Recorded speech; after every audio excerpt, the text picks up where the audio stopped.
ఉత్తరప్రదేశ్లోని మేరట్లో వెలుగు చూసిన మర్చెంట్ నేవీ అధికారి హత్య కేసులో అరెస్టైన ముస్కాన్, ఆమె ప్రియుడు సాహిల్కు సంబంధించిన కీలక విషయాలను పోలీసులు వెల్లడించారు. వీరిద్దరూ మాదక ద్రవ్యాలకు బానిసలుగా మారారని పేర్కొన్నారు. జైల్లో ఆహారం తినకుండా తమకు గంజాయి, మత్తు ఇంజెక్షన్లు ఇవ్వాలని కోరుతున్నట్లు పేర్కొన్నారు. అరెస్ట్ నాటి నుంచి అవి దొరకపోవడంతో విచిత్రంగా ప్రవర్తిస్తున్నారని, తరచూ గంజాయి కోసం డిమాండ్ చేస్తున్నారన్నారు.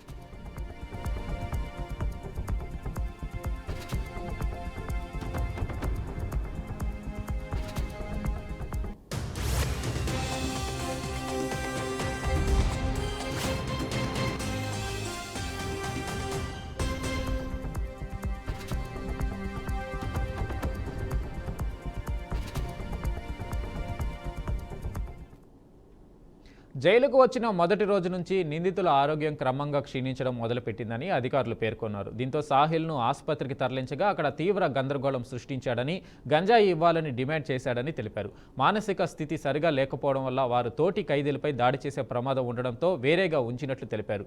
నిందితులు ఇద్దరూ ప్రతిరోజు మాదక ద్రవ్యాల ఇంజెక్షన్లు తీసుకుంటారని గుర్తించినట్లు, అవి లేకపోవడంతో ఈ విధంగా ప్రవర్తిస్తున్నారని అన్నారు. హత్య సమయంలోనూ సాహిల్ డ్రగ్స్ మత్తులోనే ఉన్నట్లు పోలీసులు అనుమానిస్తున్నారు. దీంతో వారిని జైలులోని డీ అడిక్షన్ సెంటర్లో ఉంచి చికిత్స అందిస్తున్నట్లు పోలీసులు వెల్లడించారు.